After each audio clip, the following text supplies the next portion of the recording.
Are we all set? Yep. Go. Okay. Good evening, Westborough, and welcome to meeting number 29 of FY 2026. Pursuant to Chapter 2 of the Acts of 2025, an act extending certain COVID-19 measures adopted during the state of emergency, the meeting will be conducted in person and via remote means in accordance with applicable law. This means that members of the public body as well as members of the public may access this meeting in person or by virtual means. In-person attendance will be at Memorial Hall inside Town Hall at 34 West Main Street, and it is possible that all or some members of the public body may attend remotely, with in-person attendance consisting of members of the public. This meeting may be accessed remotely via the link provided in the meeting invite.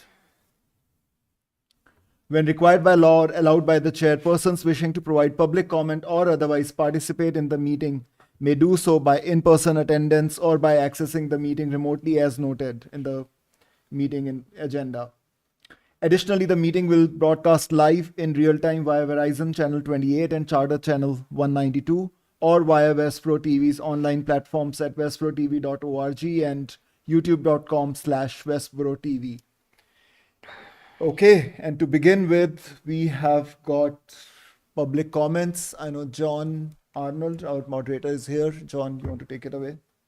Yep, sure. Hi, thanks everybody. Nice to see everyone again. I did want to let people know, although the agenda has me doing my post-annual town meeting and AFC follow-up, there's still 2 or 3 people that I have not met with, and I didn't want to jump the gun on sort of summarizing what I've heard from people, although it's all been very positive.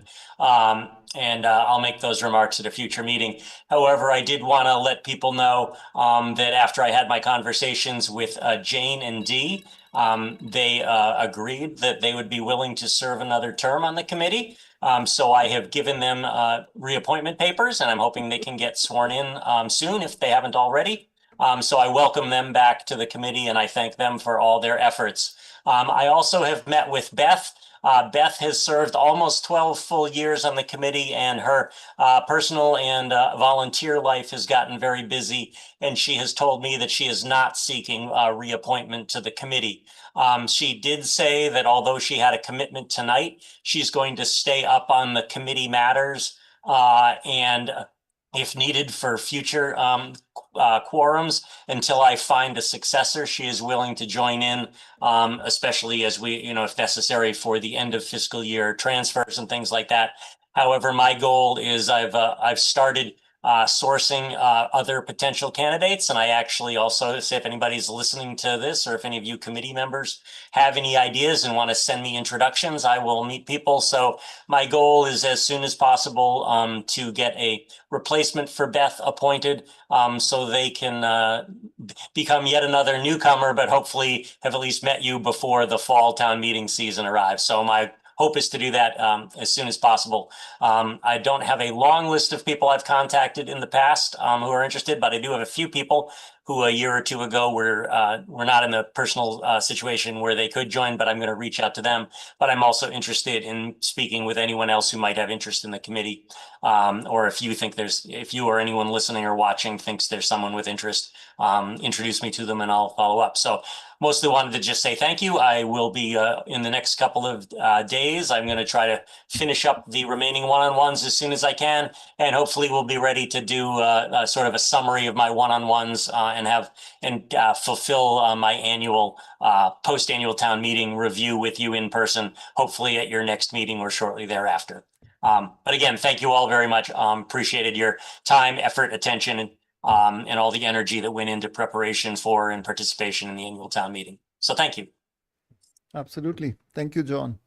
I think just one thing I would want to ask you, John, do you still plan to keep like a bench, as we say it, or are you just planning to reappoint one? I always try to, yes. I mean, as you might guess, getting people to volunteer for the finance committee is certainly probably the hardest part of my job and probably one of the hardest jobs non-elected jobs in town government just because of the number of meetings and getting people who aren't overwhelmed by the detail work. So I'm always willing to keep a list of people who are interested. But as you know, with last year's lots of newcomers, I've pretty much emptied all the people I know who were able at the time, and I'll be trying to build back a bench as I prepare for my next appointment. So I'm always interested in talking to people, even if they know that it might be, months or whatever away. So always interested in hearing from people.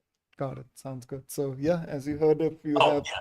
anyone. One more thing, just in case people are watching, I'm going to try to send out an email tonight while I listen to your meeting. As you know, I had my post-town meeting listening session shortly after the town meeting, and I do have all my notes from that. My goal after that meeting was I was going to go on a vacation and come back and get caught up. I went on my vacation, which was good, came back, immediately got sick. And then since that, I've been dealing with a family medical issue that's been requiring more time, energy, attention. So I have not forgotten about that work, and I'm going to continue doing that as quickly and as best I can. And I apologize that my ability to get a summary of that listening session and the email comments I received has been delayed, but I have not forgotten, and I will be doing that as soon as I can. So thanks to everyone who participated or is interested in that work. Absolutely. Thank you. Thank you so much, John, for everything you have done. Okay, I don't see anyone else for the public comments. I'm gonna switch since John Steinberg is here. I'm gonna switch the agenda a little bit because we have to identify the AFC representative, which we can talk about later. First, we can talk about the transfer request. I believe that's what you are here for, John, right? Yeah, it's Chris's request. Okay. Paperwork. If you have questions for me, I can certainly answer them as well. Sounds good. Sure.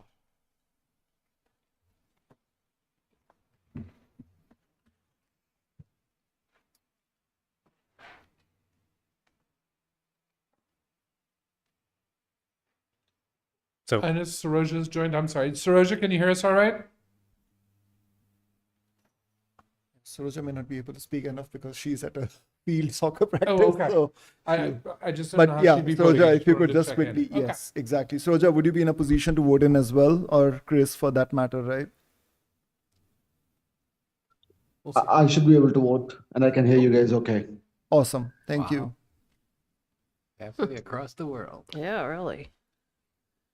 I'm sorry for interrupting. no. Oh, Saroja just Thank you. mentioned her audio is not working. So how do we deal with that scenario? I don't know. Absent, present, I don't know. Her audio, that would be on her phone. Yeah, That yeah. would She's be- on the phone, but she's not able to speak it. Okay, she's gonna try. But anyway, sorry for keeping you waiting. We have the quorum anyway, which was the Yes. Yeah. real emergency. Okay. All right. So, Chris Pant with the Department of Public Works. We have 3 transfer requests tonight.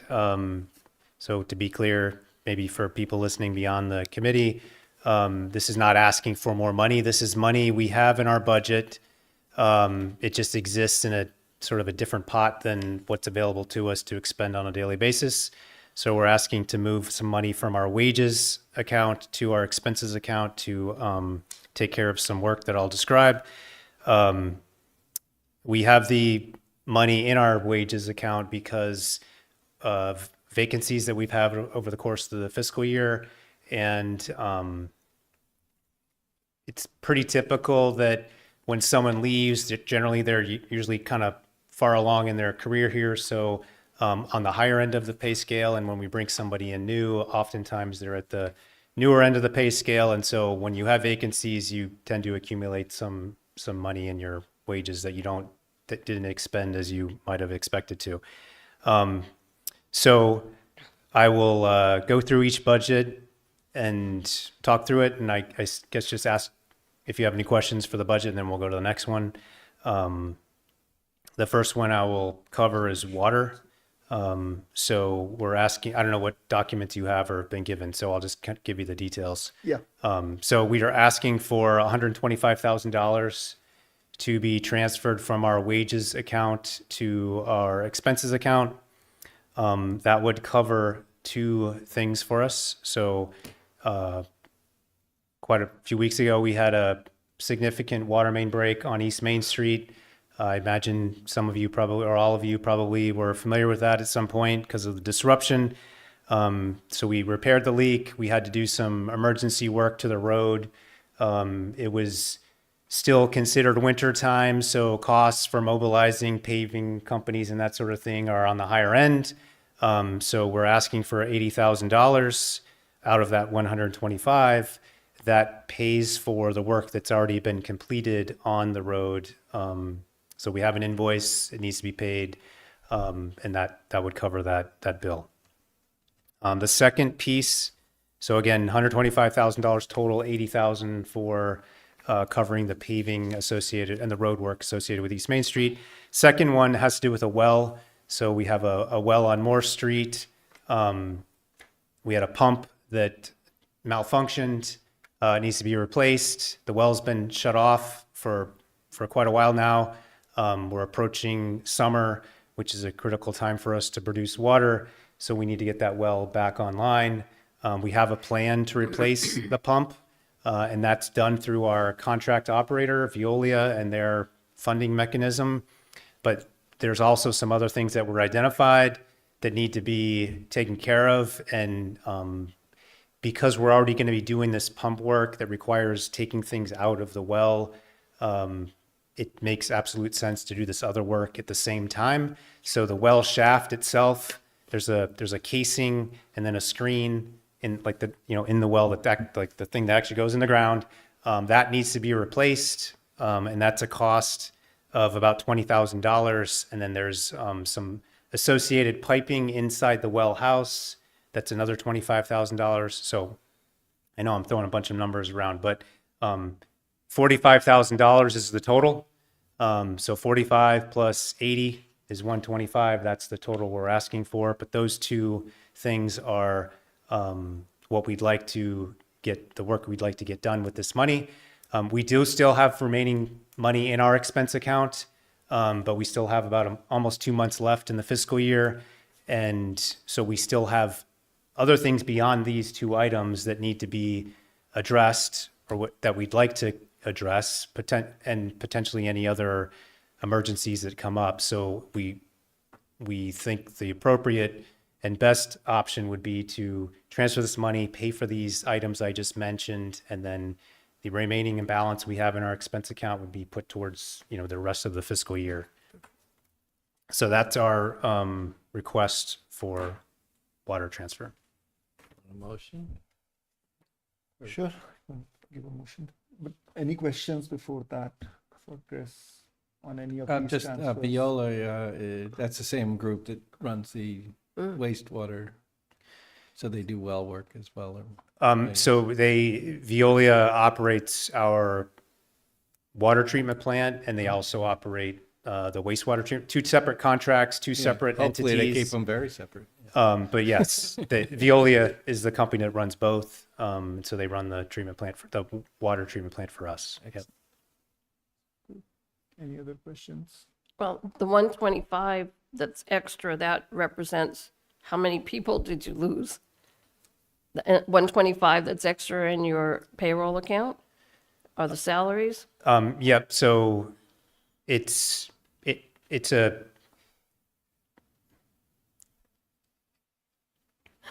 I don't know the precise. It's kind of a rotation we've had over the Okay. course of the year. There's still a position that we have that's vacant. Our assistant town engineer has been vacant since October. That position is paid for out of water, sewer, and the general budget, and so it's like we're just basically accumulating funds from not paying those positions. We've hired probably 4 to 5 people over the course of the last 6 months, and so that means we've had 4 to 5 leave.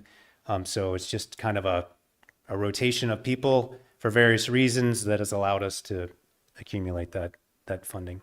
Okay, thank you. I think where Dee's probably coming from is also that would you need the money back in case you get that engineer and now you want to hire that? No, so we've accounted for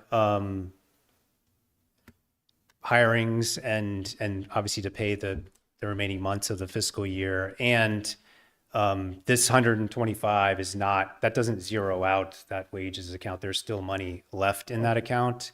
It's just the amount we need from that account. Got it. Got it. Thank you. Just one other question, Chris. I see there are two other transfer requests as well. Do you want to combine them so that we just vote all together? No, we have to do one by one. You I can would do do whatever one you by want, one. but it just makes more sense to do one and then the next and then Then the move to the next next because one. Okay. it's a specific motion and you have to write down the vote for each one on For the each form. one, right.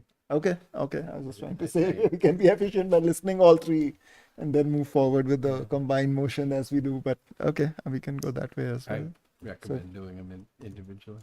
Sure. All right, so I move AFC approves. Hey, I do have a question, Walter, before you Oh, move on. Sorry. Go ahead. Yep, Chris. Yeah, if you could put on the chat, right? That. Oh yeah, you have raised your hand. Sorry. Please go ahead. I should be looking better. No worries, no worries. Thanks, Chris, for the update. One quick question. I mean, like, we were able to mobilize this 125K because we had some staff who kind of left and all that stuff. So what would have been our plans if all the resourcing was intact and we still had this expense? How would we cover that? So we have a couple of options that we would have pursued. One is we have reserve funds. Right now they're at $50,000 that we could potentially request to be released by the committee. The other option we would pursue is deferring some of the other work that our current expense budget would pay for. So we would just choose not to do things, which is fortunately not the position we're in, but that's how we would approach it. Okay. Great question. That's an interesting point to think about maybe in 2028, whether 50,000 is a sufficient reserve for the water and the sewer, given the increase in costs and things that maybe in a year from now or whenever we're doing the next budget, I guess it's eight months from now, we might want to consider Yep. increasing the ask on those maybe to 100,000 or Yep. something. I think that's, I mean, we can obviously discuss it, but I think that's probably a good thing to look at. Just like we ended up adding to the AFC reserve this year too, because of the snow and the ice need. Okay. Okay, so I'll move Motion. that the AFC recommends, approves a transfer from water salary and wages to water expenses of $125,000. Bradley, second. Any discussions or questions? That was quite the water main leak. Yeah, it was. So I'm not surprised that you're here. Okay. That was a biggie. That's true, actually. Ahuja, yes. Angelakis, yes. Bradley, yes. Clap, yes. And Saroja. Is it me? That would be Saroja. I don't know if Saroj is there still. I don't think she's Saroj got. is there. Saroja's Can't there. talk. Okay, Go ahead, Chris. Kumsi, yes. Leslie, Awesome. yes. That's all we got. 600. Yep. Okay. All right. All right, the next one is from our general budget. Similar circumstances, we have funding available in our wages account that we'd like to move to our expense account. This amount is also $110,000, broken up between two different items.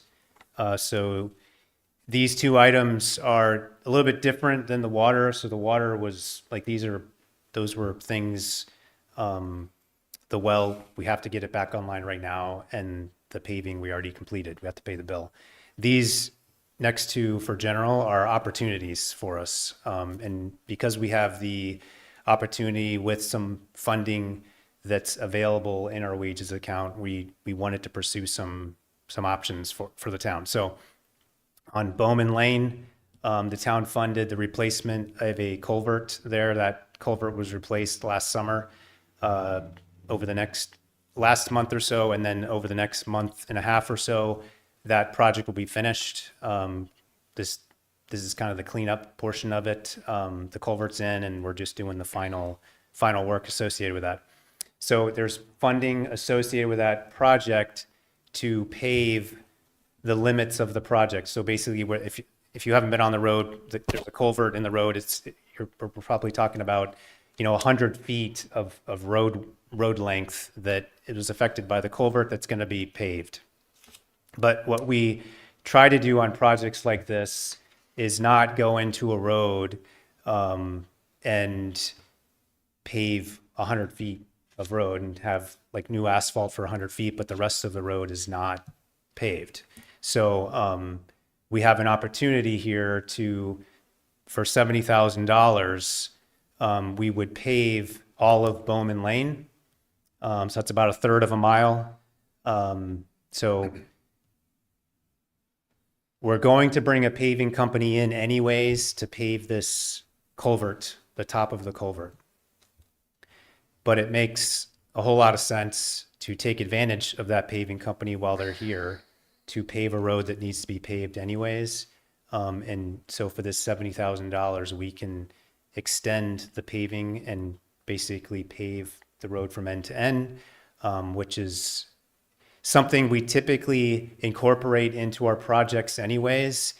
For this particular project, some of you may remember, we actually were, based on the bids that came back for the project, we actually had to go back and ask for more money to pay for the original project for a number of reasons.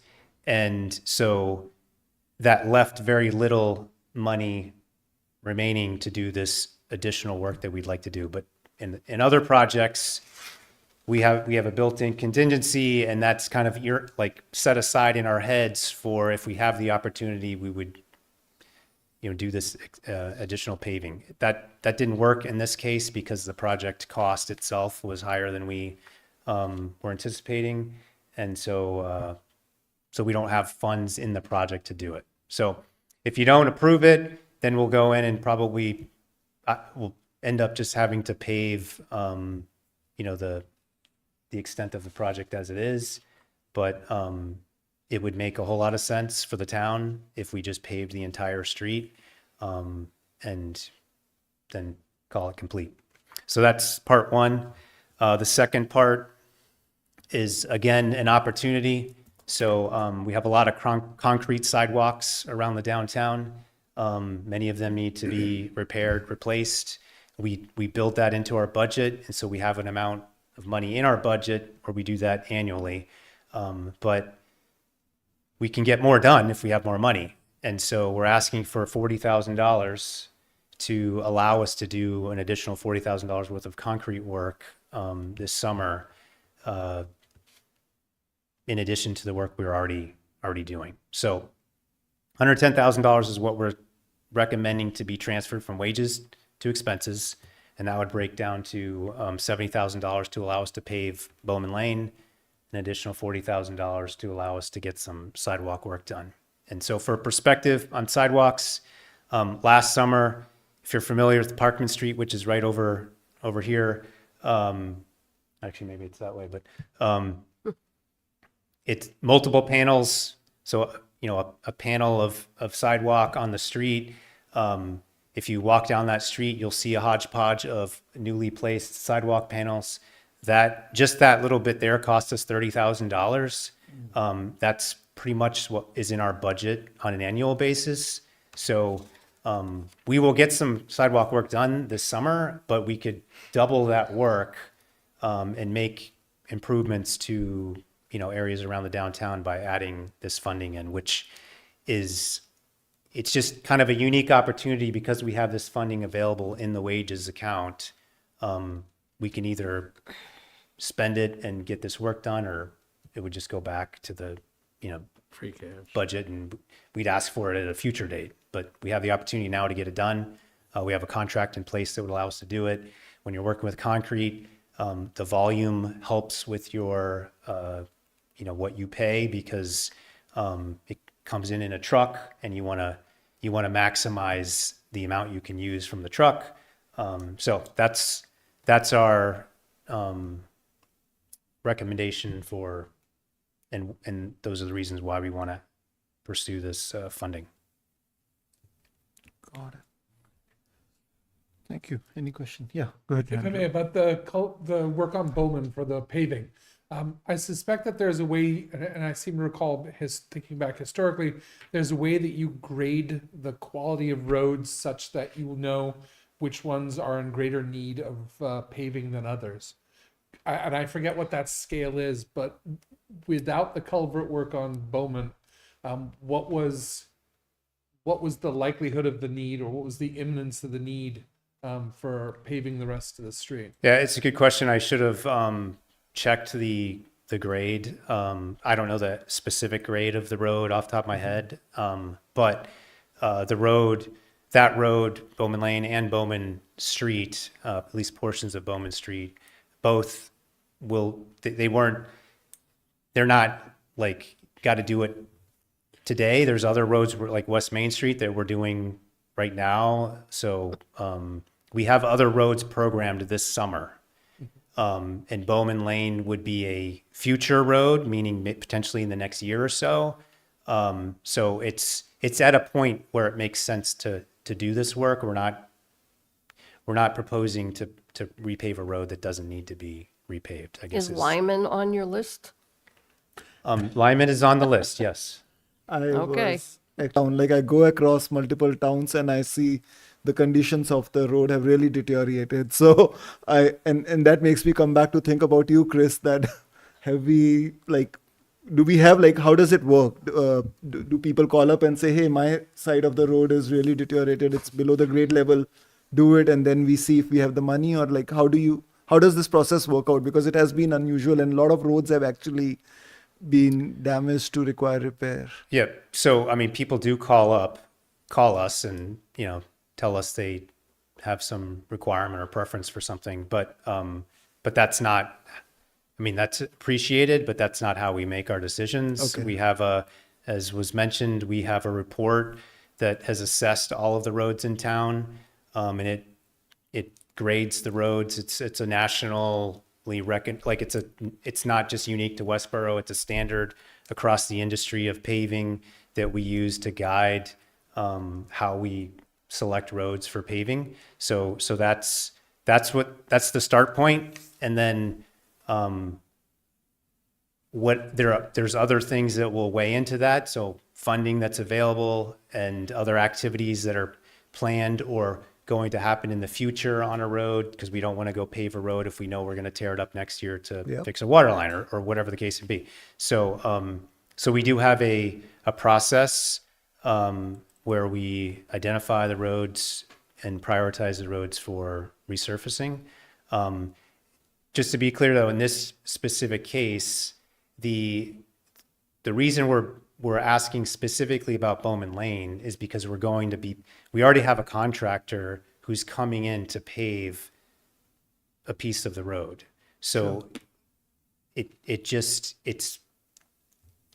makes sense to do the rest of the road and not pave one little portion and then come back next year or even 2 years from now and have to pave around the good road, like the good portion. Like we just want to do it all at one time and be done, and not because it's not just about money is important, contracting is important, but it's also a disruption to the neighborhood, right? Because we were in that neighborhood all last summer. We're going to go back there now of the next month. And then we pave, only 100 feet. And then we got to go back again to pave the rest of the road. Like we try to get in, do the work, and then be out. That's the goal. Makes sense. Thank you, Chris. Any other And questions? if I may, what's the useful life of a road when you talk about bringing in contractors to do extensive paving? So typically what we do is called a mill and overlay. So you grind off kind of the top layer and you pave over that. That life expectancy is about 10 years. Okay. We go beyond that, but 10 years is kind of what you plan off of. Thank you. And it's in the context of you saying 1 or 2 years we would be doing this anyways, that makes this make more sense. But if in the next 4 years we're turning it over anyways, then I would go for need. But Right. I absolutely see where you're going. For what drives that 10 years is a lot has to do with there's has to do with the condition of the road, but the subsurface and everything else, but also the use of the road. So when you're in a neighborhood, which Bowman Lane sort of is, you're probably going to get more like 20 to 25 years out of that road, not 10. Thank you.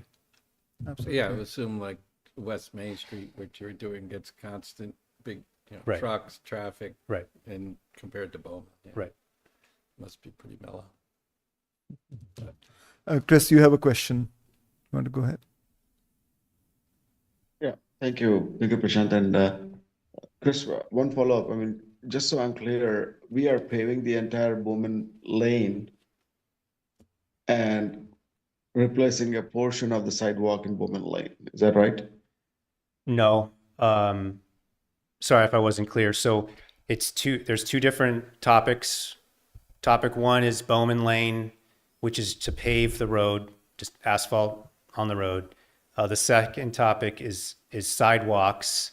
These are concrete sidewalks, and just about all of our concrete sidewalks are in the downtown area. And that second sum of money, the $40,000, would be to pay for sidewalk work in the downtown area. Oh, okay. For some reason, I thought because we are in the Bowman Lane, we are trying to fix some of the sidewalks in Bowman Lane. Okay, all right, my bad. I don't think there are sidewalks There in are Bowman sidewalks Lane. in Bowman Lane. Is the yeah. Pretty narrow and curvy. Yeah. All right, I rest my case. Thank you. Awesome. Any other question? I do. Yeah, please. I'm kind of new at this. I feel like, are we using, I mean, we just went through a budgeting process, so you would have known who your staff was at that time and perhaps budgeted less. I feel like we're using the salaries account as a savings account. No, we budget.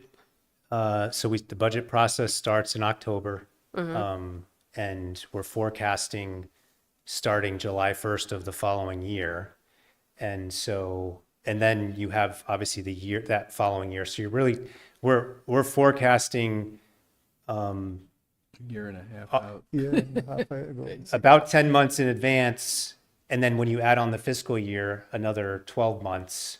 So we wouldn't be able to predict, the It's turnover. just, is your turnover high? I wouldn't say it's high. I would just say that when you do turnover, particularly if you have people leaving, again, it goes back to someone that leaves that's higher on the pay scale and we hire someone else Right, lower. yeah. Even if we replace them right away, you're still going to have a savings because we budgeted for the higher the person that was working at the time the budget was created. So, and the wages aren't all, I'm using wages like salaries as an example, like as the kind of main topic, because that's easy to understand, but overtime is also in our wages. And if we don't use all of our overtime, there's also a savings there. So, I don't know the specific numbers that out of the savings, this percent is overtime and this percent is wages, but it's a mix of the both. And so almost every year we're going to have funding that's excess in wages because we budget for overtime and we don't want to run out for overtime. But, obviously we try to be responsible about how we pay overtime. So every year we have an overage. It's just this year seemed to be a little bit more than maybe what we've seen in the past. In addition to the fact that we have these, it just happens that they're all, like all of these things are at the same time, but we have these things we want to take care of and we have the ability to do it if we fund it. So, kind of everything aligned to make it an opportunity for us. And I keep saying opportunity because that's what it is, right? If we don't do it, then we don't do it, but we're just missing a chance to get some work done that we want to get done. Is your next ask out of wages also? Yes. Okay. So, I kind of look at it as if we did nothing, this money falls to free cash. Right. And then we were brought up at a town meeting to spend free cash on fixing the sidewalks in the street. The difference is, which I would have been in favor of these projects, but like for instance, the Bowman Lane, if there's efficiency in doing it now, it makes more sense to me to When you already have the proceed as you contractor. proposed than to just Yep. do the other whole process for little Yeah. items like this. Yeah, I think just to be clear, I mean, we're not trying to circumvent any process. Again, we have the conditions right now where if we execute, we will benefit. Like, it's totally more efficient to pave the entire road from a funding perspective, to pay, if you're going to pay someone to come out and pave 100 feet versus, you know, a third of a mile, there's going to be some savings in that if you do the third of a mile versus pay them to come out and then pay them to come back again, sort of thing. So it's really just the conditions allow us to do this right now. Okay. And it's not just the opportunity, it is the efficiency, because if it's just opportunity, it is a shell game of how you're moving the expenses around. But if there's efficiency, we're getting more for our dollar at this point. It's not just a transfer, it's a transfer and a saving. Efficiency. Yep. So Okay. that's why, you know, I understand that part. Thank you. I think you generally brought up a good point of, you know, municipal finances. It's, you have to budget for everybody that's allocated on the staff, but you're not guaranteed they're all going to be there for the whole year. And you can't spend more than in your budget. So you can't say, well, you know, 90% of my employees will be there because 10% are never there, because what if they're all there? So, I mean, it seems to me with this type of system, there's always got to be some percent. Since you're not allowed to go over, you're Yeah. generally going to be a couple percent under. Wiggle room has to be there. Yeah, Because- okay. Just by the way. yep. And there's what, you said, it's all done, what, a year in Yeah, advance? so the budget we just went through in March Yeah. doesn't start till July, and this is the equivalent of next year at this time, Which was Chris, budgeted, coming yeah. up.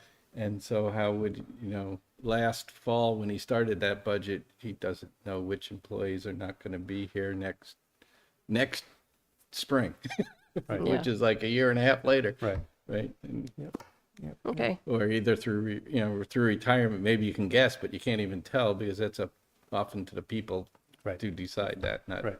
us. Great. Chris, is that your old hand raised or new hand raised? It's my new one. Sorry. Okay. Your new hand. So one more logistics questions, Chris. So yeah, you mentioned about disruptions to Bowman Lane all of last summer. How long do you think this new work is going to take? The paving will be complete in the next, I think it'll be done in the next month or so. Great. Okay. All right. Thank you. Okay. Anything else? Should we go ahead Try with a the motion. motion? Yes, You can please. always discuss it after a motion too. Mhm. I move the AFC approve a transfer from DPW salary and wages to DPW expenses of $110,000. Bradley second. Any discussions or comments? I think we had, but last opportunity. Okay. Ahuja, yes. Angelakis, yes? Bradley, yes. Clap, yes. We don't have Hansoga, so Chris. Chris. Kumsi, yes? Leslie, yes. Okay, we have 600 voting for this transfer. All right, last one. Again, similar circumstance, but this is related to the sewer enterprise fund. So we're requesting $110,000, two items. So the first is a generator replacement. Our budget allows us, we budget annually to replace a generator out of our budget, which we're doing. We already have a generator that was identified to be replaced, and that's in motion. We had a generator recently that malfunctioned. It's no longer operable. We invested money, $6,000, in trying to figure out the cause and if there was a way to fix it without replacing it. We've concluded that that's not going to be a successful option for us, so we need to replace it. It's at a sewer pump station, pumps about 200,000 gallons a day of sewage. The generator is there, so if the power is lost, the pumps still work and that sewage still gets pumped to where it needs to go. So we need it to work. It's also a requirement to have a functioning generator of some sort through the DEP. So we need to get this thing fixed and replaced. It's a 6 to 8 month lead time from the day we order to the arrival. So it's not something that I would feel comfortable saying, let's wait till, October or March of next year, town meeting or something, because it's 6 to 8 months if we order it today. And if we wait, another 5 or 6 months, that's obviously even making it longer. So, so it's $50,000. It's about $40,000 for the generator itself. And then we need some money there's some connections and things that have to happen to actually put the new one in and take the old one out. We have a mobile generator that we use as, that we can drive around. It's on a trailer and it serves as basically a backup to the backup. So that's what we would use now if something were to happen today where we would need power. But it's not ideal to park that at a station and just leave it there kind of indefinitely, because it's intended to, there's could be some other station that might require it. So I said 6 to 8 months. So our plan for 6 to 8 months or whenever that generator come in would be to use this backup. But that's not something we would want to, plan for a year and a half or something like that. It's more of a temporary, and I know 6 to 8 months may not seem temporary, but that's the intent. So that's $50,000 to replace that generator. The second piece, again, going back to opportunities, this is for lining of pipe, $60,000. So we have a project, it's ongoing, to line clay pipe in the downtown area. We've been working on that for several years in a row. We have work that starts towards the end of this month into June to do a section of downtown lining. And again, we have a contractor in place. They're doing work. That work is funded. But if we put in a little bit more money now, and this amount is what I think we could afford to take from we could use a lot more money, right? But this is an amount that's reasonable, it's available, we could add it to the project and we would get additional work done. That work could be investigation of pipe, it could be lining additional pipe, the manholes that are associated with a sewer line have to be sealed. So it's about $2,000 a manhole, it's about $300 per linear foot of lining. So with $60,000, we can extend the amount of work we get done. Is it, absolutely critical? No. But is it a smart thing to do?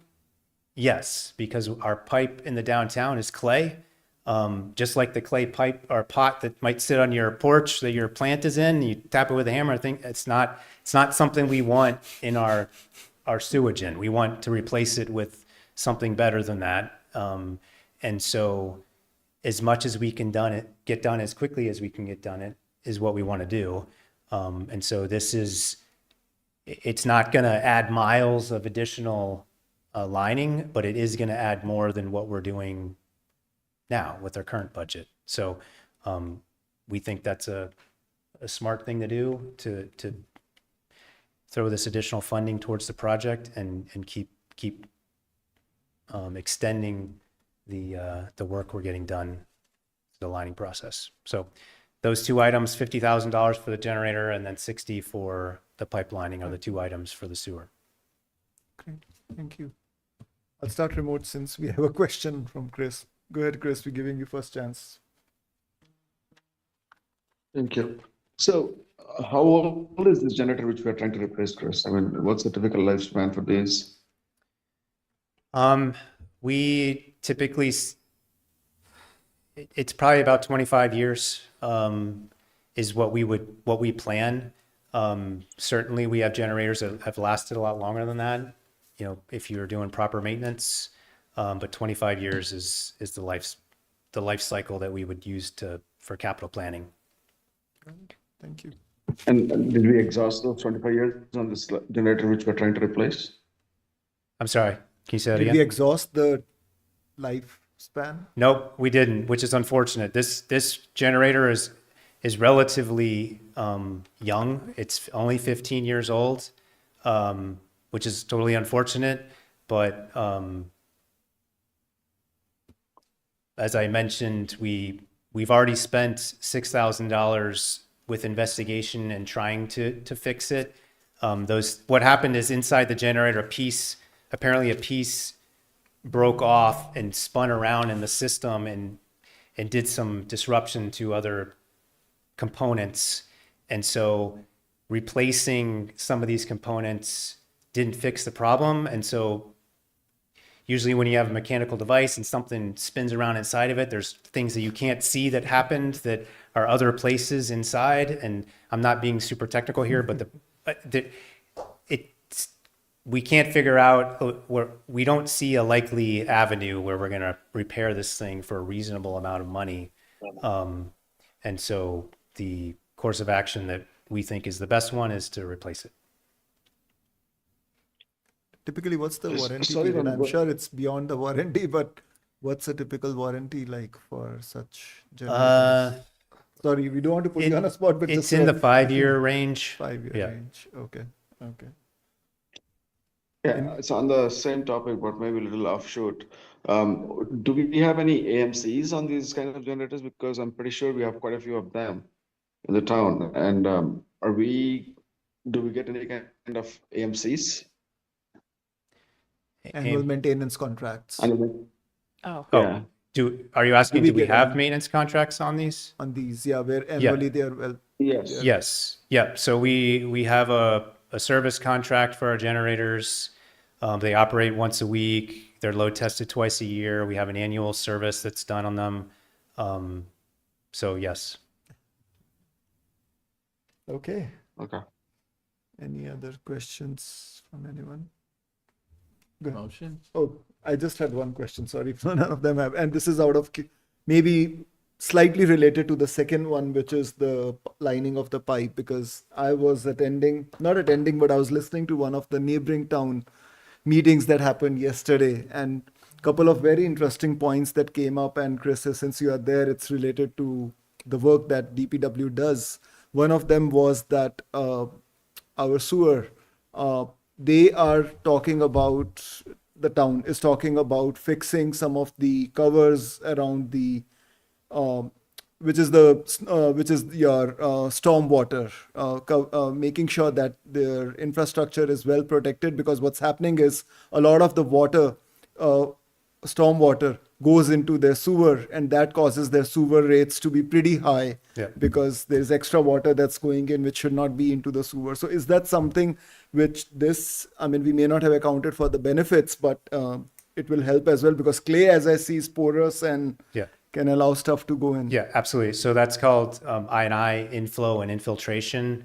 And we track that. So and actually we get credits for the type of work we're doing with the DEP related to our drinking water by reducing the amount of infiltration in our wastewater. So the lining of the pipe, so cracks and things where water can infiltrate, and then the manholes, which it could be 5 or 6 feet deep or up to 20 feet deep. Those are all sealed so that water that can infiltrate through those is prevented from infiltrating. Which, And that infiltrates into the sewer water, is it? if yes, water can leak into the pipe, but stormwater can infiltrate into the manhole itself, or into cracks in the pipe. And then when it does that, it goes to the treatment plant. We get questioned for it because it causes our volume to the treatment plant to go up. Right. And so there's pretty regular interaction between us and the wastewater treatment plant board to monitor our flows to the treatment plant. And one of the things we pay attention to is infiltration so that we can minimize that where we can. Yeah. So this directly relates to what you just mentioned in terms of eliminate or reducing that infiltration of water. Got it. And since you mentioned that, sorry, and I don't want to extend this, but it would be interesting metrics to have, like how much percentage infiltration is there, and like is there a yearly target where you have to reduce the infiltration or find out those spots? Because Yeah, and I found so- it pretty interesting when I listened yesterday. So Yeah. we do track. We don't track to the gallon, and it's very difficult to figure out how much is infiltrating and where it is and all that sort of thing. But we do track to an extent, and we report those numbers to the DEP in terms of things we've done to reduce infiltration. Interesting. Yeah. Would be Yeah, good. so I mean, they could see that if the day after huge rains, the sewer treatment plant gets, Yeah. 3% higher thing, one might guess. that- Yeah. All of our Yeah, pump stations yeah. also track flows, and so we can see it after a storm. You can see that the flows to the stations have increased if there's a lot of infiltration. Got it. Things you learn. Interesting stuff. Yeah. Yeah. So we try to minimize it, but there's always going to be Some. some, and we fix some, but you're kind of pushing it just to find another way into the system. But Oh, yeah. the intent is to minimize it. Got it. Sounds good. Thank you. Okay. I move the AFC approve a transfer from sewer salary and wages to sewer expenses of $110,000. Bradley, second. Any questions or comments further? Was that from the sewer wages? Yes, Oh, okay, sorry. sewer wages to sewer expenses. Okay. Ahuja, yes. Angelakis, yes. Bradley, yes. Clap, yes. Chris, yes. Leslie, yes. Okay, we are 600 to approve the transfer request. Thank you, Chris. Thank you very much. So just before you disappear, the snow and ice will come later? Yes. This next month or this month? Or sometime. Yeah. That's what I thought. Well, there's a line of, I think, transfer requests which probably John can talk about, which is coming up. Is that correct? I mean, may not be DPW related Yes, or maybe we DPW. will be bringing that back. We just wanted to get these done tonight. Okay, thank you. Thank you, Chris. The Wi-Fi Thank you. John Steinberg, Finance Director. If you don't mind, Prashant, I guess, fed Chris up there without any preamble, given Yeah. that this is our first transfers, interdepartmental transfers, which can happen in May and June for the new folks.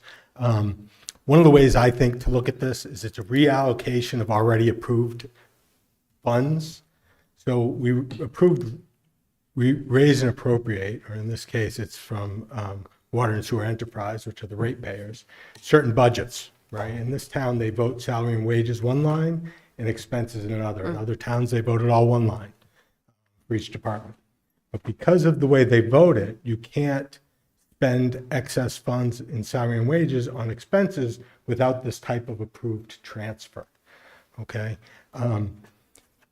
If there is savings, like Walter said, we budget for what we expect the budget expenditures needed will be. If we have turnover, which unfortunately is part of life wherever you're at, and there go unexpended funds, it's most oftentimes in salary and wages. And so if there are non-budgetary one-time expenses that are unforeseen, if they wreck a police car, I don't know, something happens, or there's within any department, there's something that you don't expect, or there's opportunity with tax dollars that are already raised to reallocate that before you have to raise them in the budget in some other way at some other time, provided that they're being spent wisely. as Walter mentioned. Otherwise, they go to free cash, right? Which then will get spent on a one-time expenditure, right? So some of this that is coming up, like with Chris's, they're one-time expenditures that were unforeseen or opportunity.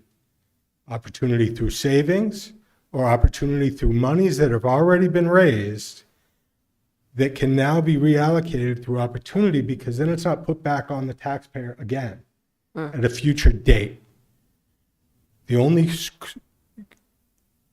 course for these funds, the unexpended raise and appropriate funds that don't go expended at the end of the year, just go to free cash. Free cash, right. Right? And they're given back to the taxpayer in the form of buying police cars and fire engines and one-time expenses like that.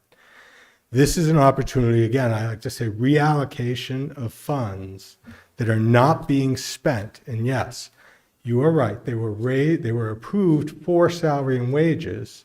However, they've already been raised on the taxpayer. So if there's an opportunity to not put something on the taxpayer at a future date for either an unforeseen expenditure or an expenditure that might likely come forward at a future date, right? That you can bring it forward now. Not only might there be cost savings because we know everything's going up in cost, but there might be other opportunity relative to whatever it may be.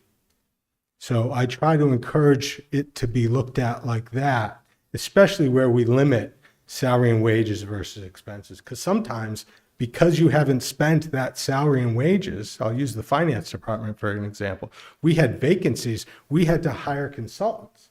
But we can't use that salary and wages for expenses, even though we're not spending the salary and wages. We would need a transfer within our department from salary and wages to expenses in order to support that. The only other way that we could do it is, like Chris said, not spend what we had budgeted for some other purpose, right? And so services might suffer because of that, or something else, because now what we expected to spend, again, I'll use the finance department as an example, we spend almost $10,000 a year to get our utilities appraised. Now, the Department of Revenue says we have to do that. We have some very good people who do that, and frankly, the net is a very big positive, always has been for the town in terms of what their valuation is. But if we had to spend that money out of our expenses and we didn't have that when the time came, we'd have to find an alternate way to do it and still be in compliant, because we would have to use those funds. I use that as a broad example.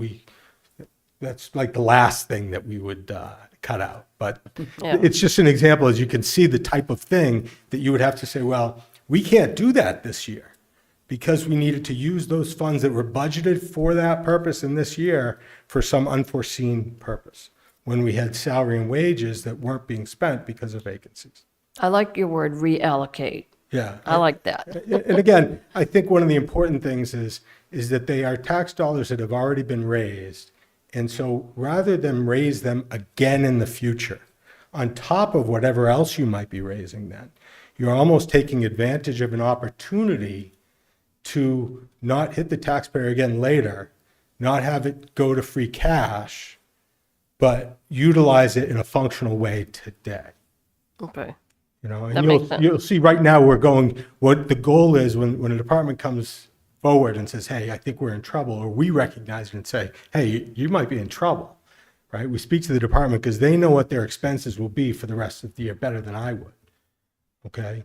We'll look within that department first and say, well, do you have salary and wages? When Chris came forward, Jackie, the town accountant, and myself, we looked at it and we said, okay, well, what do we think? Chris, what do you think?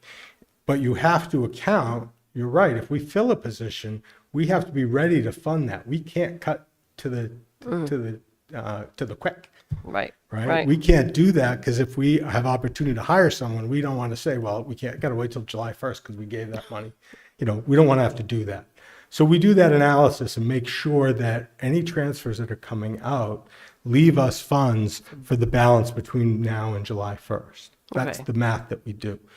We will get to a point where there'll be departments that don't have that opportunity within. I mean, if you look at some of the central departments that don't have salaries and wages, you know, that they don't have something to tap to. So we have to look to other departments to transfer in. But once again, you're reallocating it within the town general fund budget to places that it's needed. And that's what I encourage the way to look at it as. Yes, I don't disagree with you. When it comes forward in the budget, it is approved under that umbrella, right? But we're no longer in that situation. We're now last 2 months of the fiscal year. We want to pay for our expenses. We have certain amount of funds. We don't necessarily, we're not a spend it or lose it mentality. We're a services business, right? We provide services. And so if you have services that you think are worthwhile to provide, you don't want that department expending them if they don't have to. Right? I always said we had some money set aside for appellate tax board cases for appraisals and things like that. And I always said, if I don't ever need that, good, I'll give it back. Yeah. Right? But let's hope I never need it. But if I need it, you know, to have that money there budgeted because you need it makes sense. But through prudent expenditures, you should hope that there's always that. You know, the services that are budgeted for, if the department heads, of which you have many very good ones, that look to not spend funds but provide the same services if they can. You know, I always urge, don't be so quick to say, well, you didn't spend this $500, so we're going to take $500. You know, you got to hope that if they don't need it because someone didn't go to a conference that year, but they have opportunity to go the next year, then you should want them to pursue that. So that's my 2 cents. I'm sorry I made Chris come up here first and not give any preamble to our interdepartmental transfers. But I yes. think this was good, but I think, yeah, to Chris's point as well, he was good enough to explain us exactly why it won't have an impact on the wages if, let's say, we are doing the transfer from the wages to the expenses. So you were all good, but this was also yeah, a good cherry Yeah. on the cake. No, that was Chris is good. always a good guy to follow. And as a reminder, the school, actually, we vote one number, so they can move things around inside that budget. Yeah. Between their buckets. Correct. Yep. And we can only do it these 2 months. And it requires, interdepartmental requires select board and AFC approval. Exactly. These 2 months, like before July 1st. May and June. May and June. Yeah. Okay. Until the 30th of June. Yep. All right. Do you know, excuse me, Wi-Fi password here? Does anybody know it? I used to. I don't know. No? I think Okay. Aiden does. Lowercase Westborough without the UGH. Okay, thank you. Thank you. I used to know that, but I put it in my thing so many years ago. Okay, thank you. Awesome. So we are good with the transfer requests, and we next move to the next most urgent agenda item, which is the school efficiency study. Now that meeting, unfortunately or fortunately, starts tomorrow. So it's already lined up on the calendar for tomorrow, where the school efficiency study scope, etc., has to be defined, and they need a representative from AFC as well.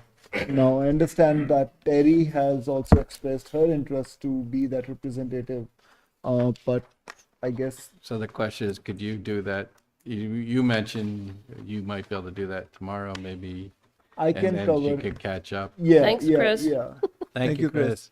I can catch up. I mean, I can message her and see if she's available for tomorrow. I but think if she not, said she was away this week. That's why she's entire not of here. this week. Okay, okay.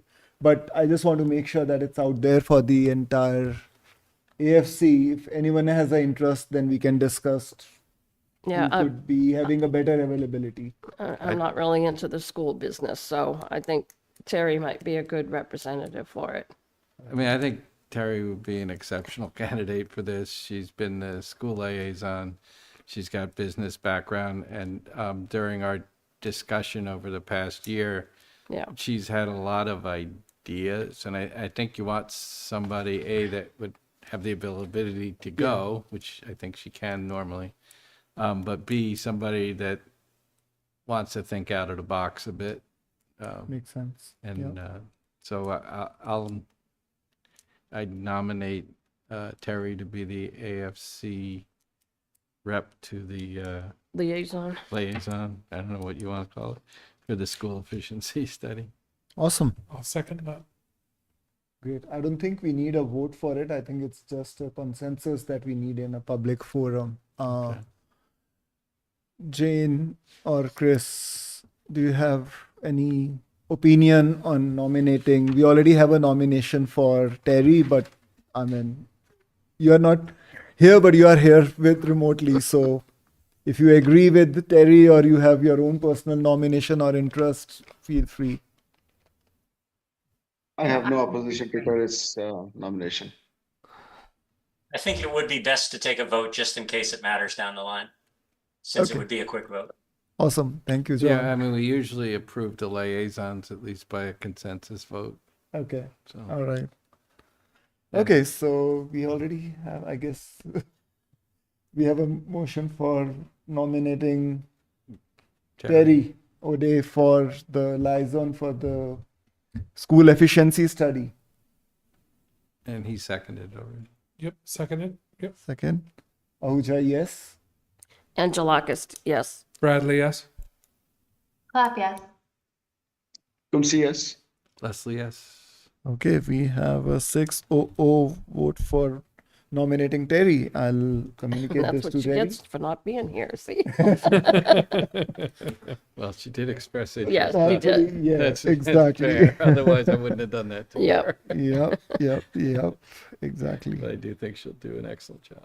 I agree with you. Yep. Okay, so that was quick. Thank you so much. Next, we move to the item of appropriation report. So I had shared the appropriation report, and I am believing that John, whatever is comfortable. Oh, first of all, this file, it's already signed. You could collect that, and I believe that that appropriation report could be shared. Whatever is more convenient for you. The cadence could be 3 months or 2 months. If 2 months works best, 2 months is fine. Yeah, why don't we target 2 months, and if it becomes a third month, you'll call me and say, hey, where's that report? Quarterly is just, you know. Well, I looking in think the there might be quarterly. certain times where Yeah. you might be more buried than others, Yeah. right? Where you get an end of year And one. just bear in mind that it's always a moving target. There's always things in there that we're reviewing. There's always adjustments. I know right after I sent that, Jackie called me and said, did you send that yet? Because I got to reallocate, you know. So there's always things that are being adjusted in there. If you have any that you feel like, hey, you know, this looks a little wonky, by all means. Jackie and I did meet today and talk about many of the warrant articles that have been outstanding now for a couple of years and cleaning that up. So that's a real target this year. She's excellent. So I think that, you know, I apologize that it's been so long since I got it to you. And Andrew, yes, I will get it to you in the form of a spreadsheet before you even ask. But yeah, I mean, that'll target 2 months is fine. Could you ask AI to do that?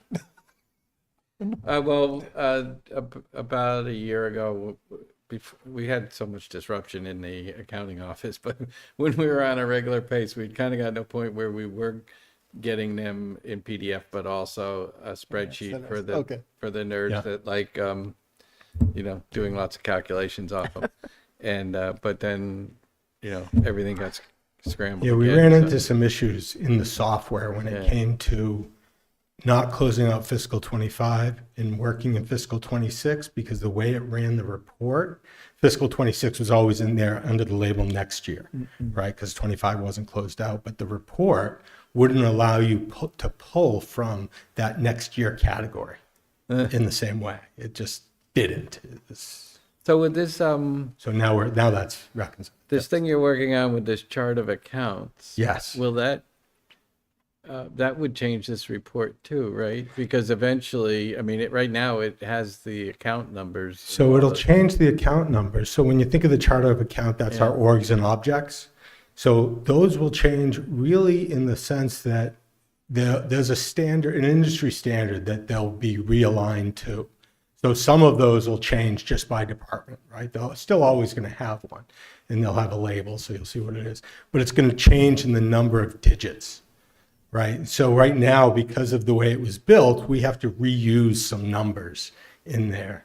And that's obviously for many, many reasons. And as Jane is sort of smirking, that you don't like to reuse numbers or anything. It makes my head explode too. Like So- the ones where I remember like 2014 warrant articles and 2024 Yes, warrant articles are in exactly. the same bucket, which Yeah. the first time I tried to figure that out, it was like, Yes, and in some cases with this particular software, Yeah. you have to update the description in like 3 different places. So if you only got in 2 different places, in some reports it'll say 2014 and others. yeah. Anyways, it'll normalize that, and it'll have each section of it will have a number of digits within that, so you can build it in a horizontal way, and they become where we might use 12 now. It's going to be 22. They're going to be long. There'll be lots of zeros in there, but we'll be able to pull out the ones that are relevant because a lot of them will relate to the schools and how they report with DESI. And will the history be updated as well? Yes. Or will it be a go forward? Okay, No, it that's should, good. they should be crosswalked Okay. so that there is some sort of maintenance because we need that. So And how much effort is involved from your department for this? it's a big undertaking. It's a heavy lift. We're working with good consultants, and I will, hopefully they're not listening to this, but try to put as much on that as they can. You know, different consultants will do different amounts in terms of what the customer is required to do. I've worked with them before, and I think that it will be a good collaboration between us and them, and I think they'll be really helpful, but it's still a heavy lift. When we converted our tax billing this past year with the first final utility billing was billed to Munis from our prior billing software. We did excise, real estate, personal property, and now utility billing, and then added stormwater. It's a huge time suck, excuse the expression, but yeah, it takes a lot of time to just the quality checking alone. You know, we don't have any other resources to QC it other than the few people we got. So And this is where I was thinking that, maybe having some kind of interns who are looking to just give their money, not money, but time, not Yeah, money, but time. well, I mean, I you think know- because I agree with you, this would be involving a lot of data checks, and this could be just a very simple thing for just, hey, take this sheet, and just reconcile. yeah, I don't disagree with that. It's just about, my experience in conversion chart of accounts is 0. I know what it's going to do, but I've never experienced doing it. So me instructing someone else, I don't know, I wouldn't know how to implement that. If you want to talk about converting a excise file or, real estate, if we had another one to do now all day long, I'd have someone come in. So it's, how long is it going to take to teach the teacher to teach the subject when it's a one-time event? That's the struggle. Right. And I guess, Because then that just sucks up more time. like some more time than Straight the line. efficiencies of Yes. teaching somebody. Yeah, that yeah, is- yeah. It's yeah. it's hard. Listen, I was I had my own business for 10 years, and when you have more pieces that you can shuffle, it makes a big difference. One extra piece makes a big difference just in terms of capacity. So I get it 100%. I do. Yeah, the senior said it. So I will go ahead. say I've done 4 GL mappings, right? 4 GL conversions, and I would hire someone to do it. So I have done it before. It's complicated. Were you So volunteering? no, I'm out. Without teaching. Yeah. So are there any questions about, or you guys are just getting started with that report? I do have a question. So one of the columns on this is the percent used. And I understand how with our budgeting and what you spoke to earlier about unit Yep. can exceed 100% in some cases. But on the budget articles, on the warrant articles that are tracked here and on entire budget lines, why would those exceed 100%? So with the warrant articles, that's some of the cleanup that we're doing. And sometimes what that is things were just billed to the wrong organ object, Okay. right? And so when we investigate that, we say, well, where was this really supposed to be billed? And so that's part of the cleanup. And we spend all year doing that, frankly. When we get the paperwork in from the departments as to where to bill it, they give us the orgs and objects, and we process 250 bills a week. So it's it's churning them out. And so when we do our reconciliation, we look at them, those stand out. In regards to individual lines, because we're a bottom line budget, and we're trying to, I think I spoke about this last year, trying to make sure people are expending things out of the right places. So there are line items for departments that have been zeroed out over time, right? But now all of a sudden they're saying, well, listen, I got advertising that I'm paying for, and they've been paying for it out of office supplies. And I've said, no, don't pay it for it out of advertising. If we need to bring the office supplies down and put a line in there so that we can properly represent what we're expending, I want to be able to do that. And I can't do that if we just put it in the wrong place. In other places, it's because, because of the bottom line budget, they found that they haven't spent anything here, but they're well overspending there. So there can be any number of reasons, from it being billed to the wrong place to it being intentional, where I'm telling them, yes, I know you don't have a line item there, but I want to show what you're spending. Yeah, and again, within lines, I understand it. So I was trying to find a good example. One of the articles on the very first page is 635%. To me, that suggests the cross billing. But I look now at, and I was trying, and I apologize for not having looked up, but I was listening. That's all right. I was trying to find a good example. Central purchasing expenses, total expenses are at 100.15%. So again, within each lines, you have some lines that are at 140%, Right. some So lines that are 7%. Some of that can also be due to encumbrances. Okay. Right. And so encumbrances is like reserving, right? If we have a contract and we think we're going to spend $10,000 in a year, and that's at the beginning of the year, I'm going to encumber that out of my budget, right? And so I put in a PO and it says, okay, you've now spent $10,000. Even though I haven't spent $10,000, I'm just reserving it, right? And then as the year goes on, I say, well, it only looks like I'm going to spend $8,000, but I haven't reduced the encumbrance. It might reflect that I'm over. So when we see that in this time of year, we have departments go through and review their encumbrances. And sometimes they've spent money, but it hasn't hit the PO. So it's almost like a double dipping, because they've spent it. It should have been under that encumbrance and reduced that encumbrance, but instead it's hit it twice. Okay. Thank you. So there's, like I said, moving target, all these things you point out are absolutely correct. Yeah, And and it's honestly- one of the complexities of it that, when you have a town-wide and you have 3 people in accounting, that Well, and honestly, not that more people would make it any more difficult. So I'm No, not saying.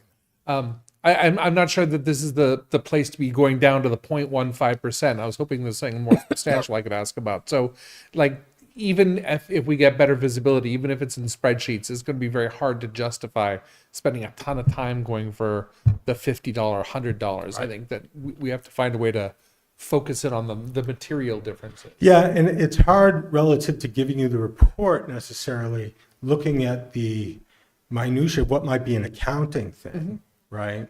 Versus what the budgetary and expenditures are. I mean, I'm not in your shoes, so I don't know what you're looking for relative to that, but I would urge you to try to understand what you're asking, why you're asking. Are you asking it because you think there's a mistake there? Because if there is, we'll find it. You just haven't gotten to it yet. I can guarantee you by the end of the year, it's going to pop. Feel free to email us and tell us about it, or say, hey, you might want to look at this. I welcome that. But like you said, to be honest, to stand up here, even if I had the report with me, without digging into it from my desk, I wouldn't know the answers, and so I would urge you, when you get that report, if there are things, ask the questions. But, as you're looking and examining the report, ask what you're looking for and why you're looking for it. And what context you're putting it in as the Advisory Finance Committee when you're reviewing the report. What are you advising and reviewing for finance? Are you just looking for mistakes, or are you really looking at, the means and methods and reasons for expenditure? Yeah, I mean, I think you don't, it's not our job to look for mistakes. Our job, to me, is always interested in this report is just to see, we created this budget a year and a half ago or something like that. And, which buckets are used. I kind of, in my mind, break them like, is anything less than 80% spent? okay, that might be worth looking into. Why is that, 20% down or more? If it's in the 90s, that's as good as I think you get in this Yeah, kind and of I thing. think it's So, valuable. Also, the difficulty with percentages is always if you're talking about a $500 or Right. $2,000 line item, Yeah.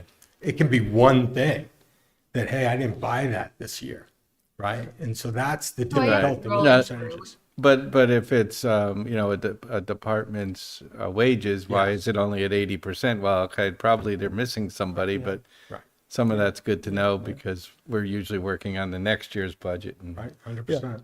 But I think, sorry, Jane, I would let you finish first. You were speaking something. No, I'm I was just gonna say, I sort of scrolled through, and Andrew, to your point, every single line that I see that's significantly over does Right. have an open PO. So the reality is they're just not relieving the PO when they're recording the expense, and it is just they'll have to clear it up for year end, right? You can't close with those overspent or with those open POs. So I think it really is just a nuance of sort of how they're being recorded and the internal process. If I were you and you were concerned, I would look at the first three columns, the revised budget, the year-to-date expended and the unexpended.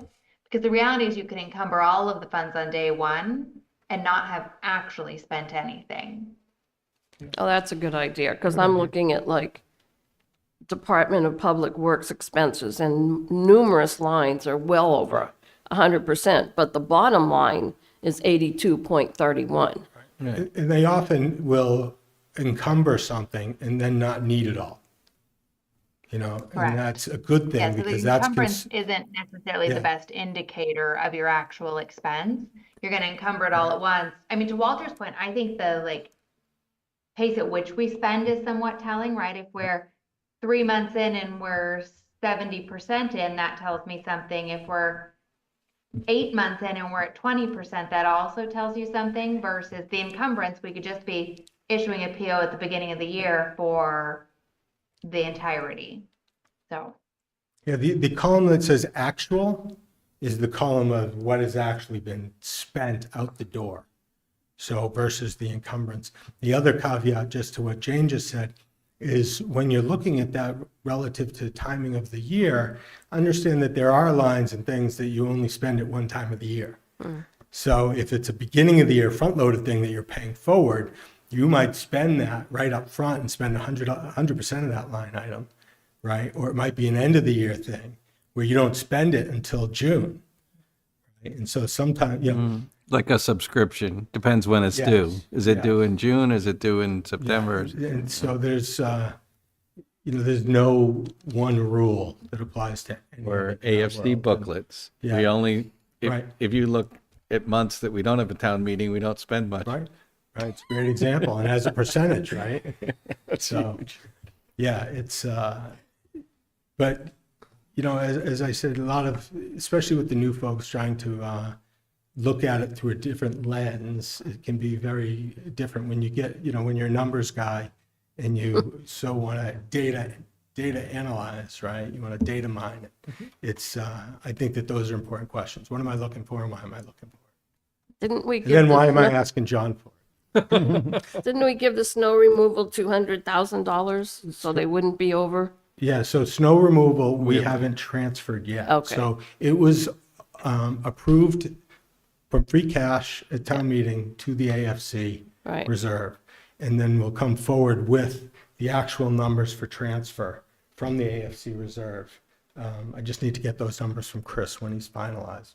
Okay, thank you. I don't know how Yeah, that we cycle agreed to works. wait till the end of the year to do the Yeah. transfer. So the I think AFC we thought we reserve did. probably has $400,000 in it or something. Oh, okay. Some big Okay, number. yes, we did. We Yeah. transferred, yeah, Yeah, okay. I don't know how it works with salt purchases and all the other Yeah. stuff, like when you do that or Yeah. whatever the case is. Yeah. Yep.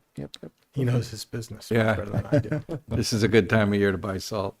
Yeah, I like Jane's suggestion. Just look at the first Those three columns. Yeah. I mean, the purpose for me to bring up this appropriation report discussion is because I know this was shared 3 days back. Is I think to discuss this and be able to collectively figure out what do we take as a next step, what do we analyze? Because I know D, you are there, Saroja is there, Chris is there. What do we go back, analyze, and let's collectively come back in questions that we can discuss amongst us, and then maybe collectively we can take it forward to John or Christy in terms of like, okay, here are the list of things we found versus, like this point line item, that line item. I think that might just be a waste of time for others as well. So it would be good for us to get that information and come up with the questions maybe by the next meeting, and then see if we have to raise something to John which we don't understand ourselves. Yeah. The other item also I wanted to talk about, I think, since we are talking about appropriation report, was, and I think in terms of the last town meeting budget that we reviewed, we talked a lot about the matrix and some kind of things that, any kind of information that could be presented or surfaced to us on an ongoing basis as part of like, okay, which typically at the end of at the time of town meeting comes up as performance measures, right? That these are the number of calls that the fire department got. These are the number of things. So any kind of matrix that we can think of will help us when the finance budgets are being discussed. That will, from your experience from the last few town budgets that we have approved, I think if we can bring forward by the next meeting, which I'm sure will happen like probably 3 or 4 weeks from now, or 2 to 3 weeks from now at least. So if we can come up with what exactly are we looking for, right, from the next town meeting in terms of the matrix, in terms of the information from any of the departments, I think that if we can surface and we can bring forward to maybe Christy and John, will help them be better prepared as well as we move into the October town meeting as For well. us to come up with, Yeah, I mean, based on what you have gone through in the last meeting, right? You wish that I wish I could have these additional numbers to make my decision that whether this budget, let's say for the salary hike, let's say for the expenses, makes sense or not. If I could get, let's say for the call volume, I'm just taking as an example that, okay, my call volume has increased so much from the last few years. That's why my staff needs to be increased. So obviously all of this would be there in the booklet as well. So if you can review the booklet and say, I wish I had this number additionally, and it could have helped me make my vote for the budget better with this information. I think if we can surface that in the next couple of or 3 meetings, I think that would be a big win as well.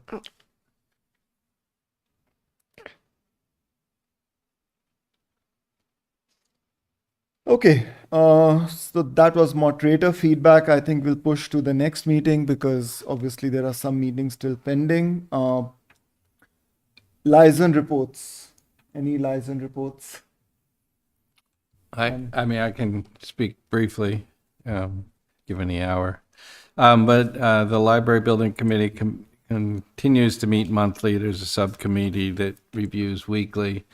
We actually had the opportunity to do a walkthrough in April of the construction project, which I did attend one of them, and it was interesting to see things are going quite nicely. One of the things you take away from it is there is the addition of extra bathrooms, and the addition of the spaces by the stairwells that were required for fire safety, so you could stash a wheelchair temporarily there and be rescued, does use up some amount of the space inside the library, right? And because this ended up being not an expansion project, right? It was interesting to see that. Everything looked really nice. The project's generally, I'd say their estimate is now about a week later.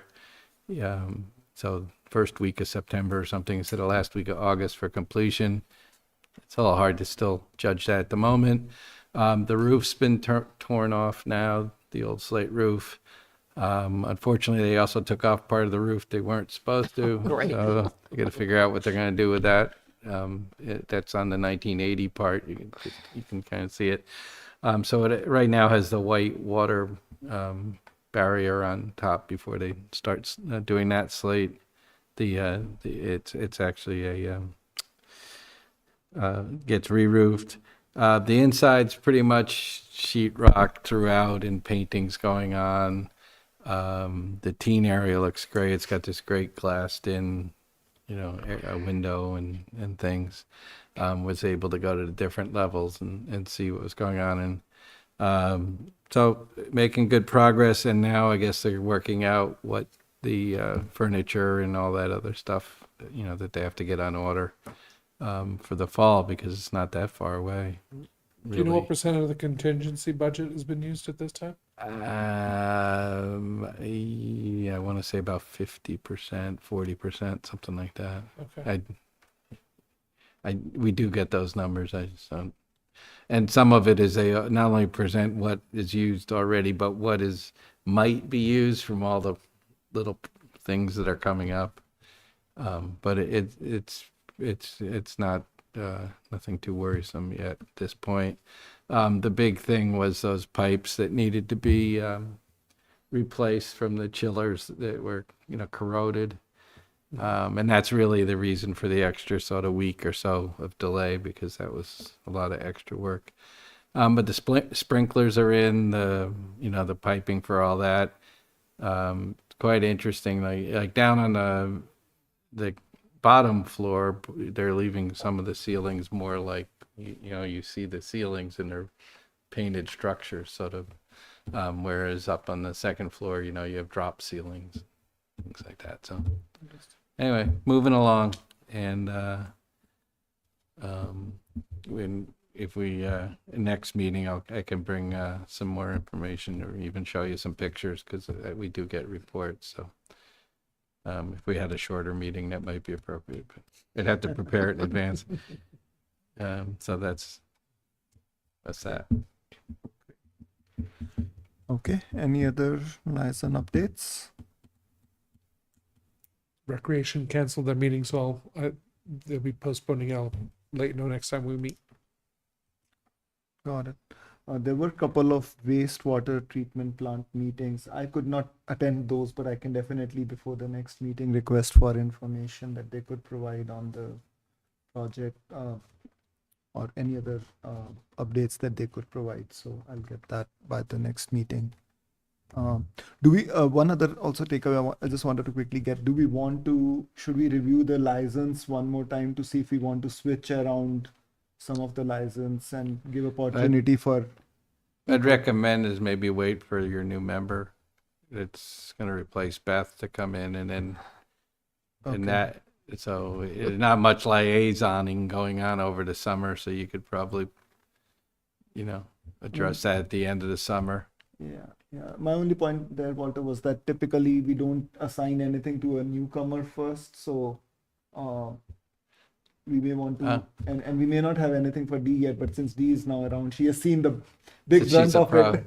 She's become a pro at looking at the budgets. And Well, did I see that Christie's that somebody needs to be a liaison to Christie? No, that was. Did I read that somewhere? Yeah. It was for this committee. That Oh, we this voted. one, okay, yeah, Yeah. Okay. So The chair is the liaison with the oh, the okay. town manager. town manager, Yeah. So in essence. if anyone has, I think, but for the next meeting, I would think I can share the license that we Sure. currently have. Everyone can take a look, and if you have an interest of looking at Okay. some We other want to department, reshuffle the deck, and especially reshuffle since it. you guys chair and vice chair now, and maybe you want to do other things. Exactly. And Beth mainly, I think, was Board of Health and schools. Yes. So we could probably get somebody else on On the schools. school as well. Exactly. Well, So isn't that what we just voted Terry to do, or is that, that's a efficiency study. that's the efficiency stuff? That's efficiency between town and Right, school, okay. trying to see if there's some synergies. Yeah, where I they- thought that would also be school. Well, no. she is a school liaison, but it's not, it's only semi-related. Yeah, Right. You wouldn't have to be on that committee. It's just, Okay. well, what does it take to be a liaison? You go to the various meetings, so or, it depends on what you're a liaison for, but generally, some departments, you only really need to contact them when they're bringing something to like a town meeting. okay, generally like the school liaison, you'd want them to watch, you don't have to attend in person, but watch the school committee meetings and report back here if there's anything significant going Okay. on, or, and particularly get a deeper dive on the budget from the school superintendent. Does That's the what they usually planning do. committee have a liaison? I believe we do. So they would watch the meetings again. Yeah. With Westborough TV, you don't have to, you can do it Right. asynchronously.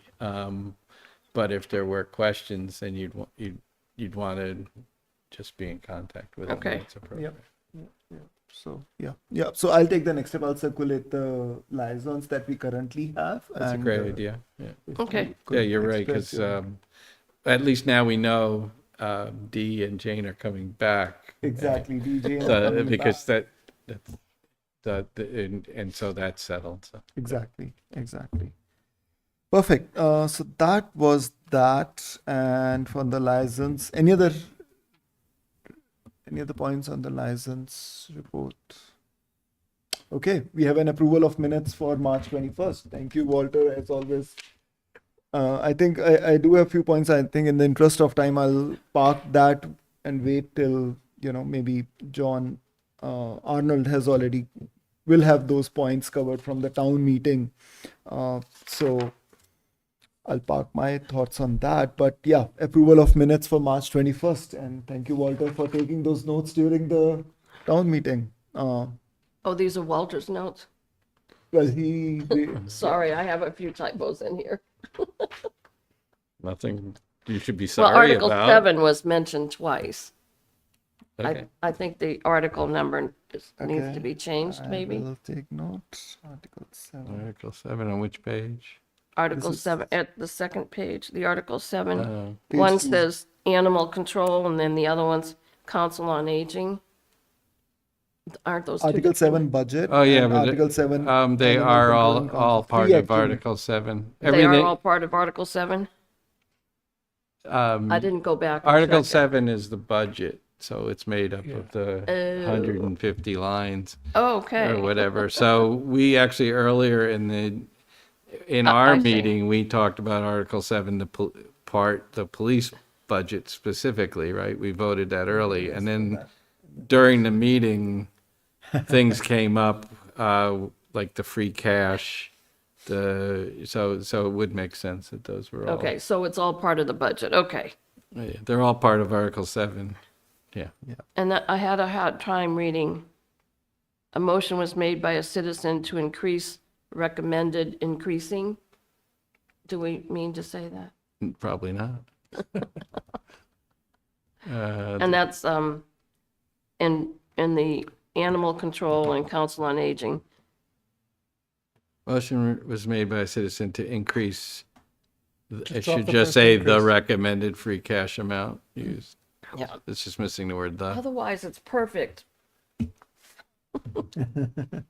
Sorry, I just lost thought there. My intention there. The animal control expenses amendment. It says to increase recommended increasing the animal control expenses. Yes. Recommend increasing. So we got a couple extra words in there. Cool. To increase. Okay. Yeah. Think of them as Increase free the words animal we're giving to the public. Yeah, with free words, yeah. Yes. And then the next one for council on aging. Yeah, I just copied and Okay. pasted, so it probably has the same nonsensical sentence. So I'm saying the motion was- Increase, I'm gonna change, I was just suggesting to increase the recommended. Thank you, John. Thank you, John. Good night, John. Recommended increasing the animal control expenses. That's what I did. I just removed Yeah. the.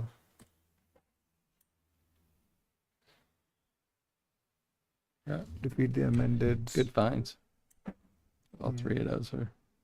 And so is the free cash one was screwed up, so. At least I'm consistent. This is why Amanda does all the meeting minutes now. But you can't see this Are part you, on are you gonna TV. share the updated version of the minutes? Just approve them as amended. As amended, yeah. Yes, I You just can. approve as amended. Yeah.